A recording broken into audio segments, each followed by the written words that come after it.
Assalamualaikum dan salam sejahtera murid-murid. Apa khabar? Diharapkan semua sihat. Untuk hari ini kita akan sama-sama melihat buku aktiviti sains tahun 1, unit 8, penyerapan, aktiviti 7, objek tidak serap air. Muka surat 55. Baiklah murid-murid, kita teruskan ke muka surat 55. Aktiviti 7, objek tidak serap air. Untuk rujukan kita harus melihat buku teks halaman 78.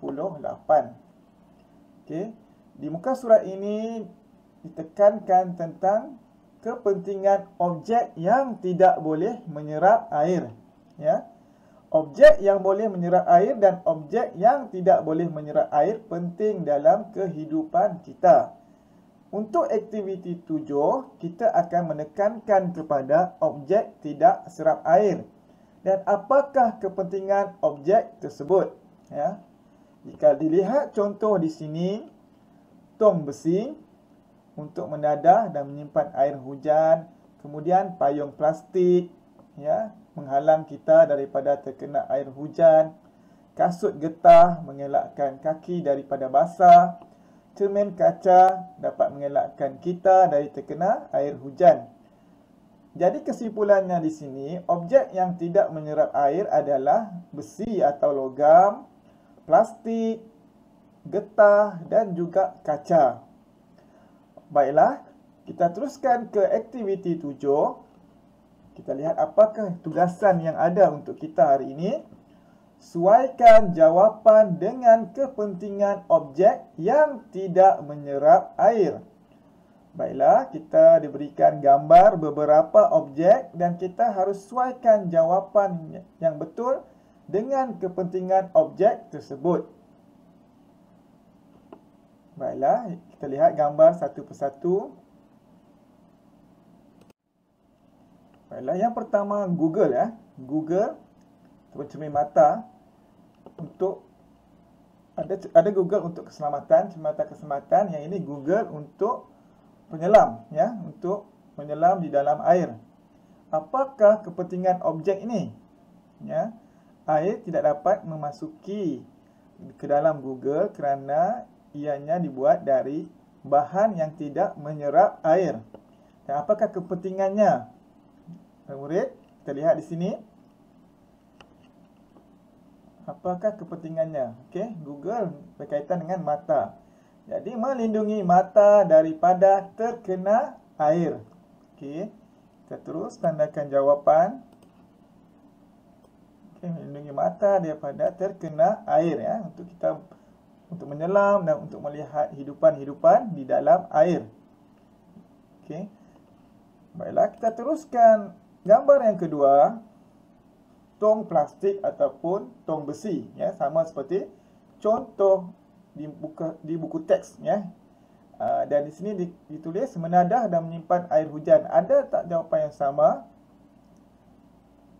Okey, tiada, maknanya ianya digunakan untuk menyimpan air, ya murid-murid, kerana ianya dibuat dari bahan yang tidak menyerap air. Jadi ia boleh menyimpan, objek ini boleh menyimpan air. Sama ada tong plastik ataupun tong besi, ya. Plastik dan besi adalah objek yang tidak menyerap air. Seterusnya gambar yang ketiga, baju hujan.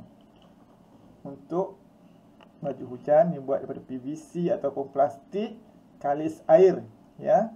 Dan dianya objek yang tidak menyerap air. Kepentingannya ialah untuk melindungi diri daripada air hujan.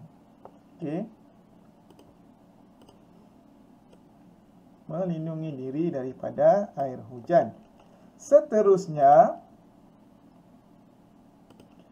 kereta, kereta ni berfokus kepada cermin kaca pada kereta.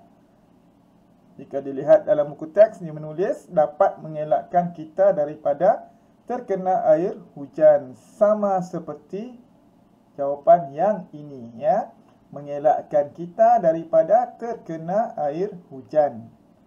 Baiklah, kita tandakan terus jawapan. Seterusnya, gambar pipe air ya. Buat dia PVC daripada plastik getah. Okey. Pipe ini tujuannya ialah ada dua saja jawapan yang tinggal sekarang ni. Manakah yang paling sesuai? Ya, mengalirkan air pipe. Mengalirkan air pipe. Dan akhir sekali sudah pastilah kasut ini, kasut getah ini mengelakkan kaki menjadi basah. Sama seperti contoh di dalam buku teks. Selesai aktiviti 7. Cikgu harap kamu dapat menyiapkan aktiviti 7 ini. Dan seterusnya, cikgu akan menunjukkan jawapan cikgu. Baiklah, inilah jawapan hasil dari perbincangan kita tadi. Baiklah, sampai di sini sahaja. Terima kasih kerana meluangkan masa bersama Cikgu Iskandar. Sehingga kita bertemu lagi dalam aktiviti-aktiviti yang akan datang. Terima kasih.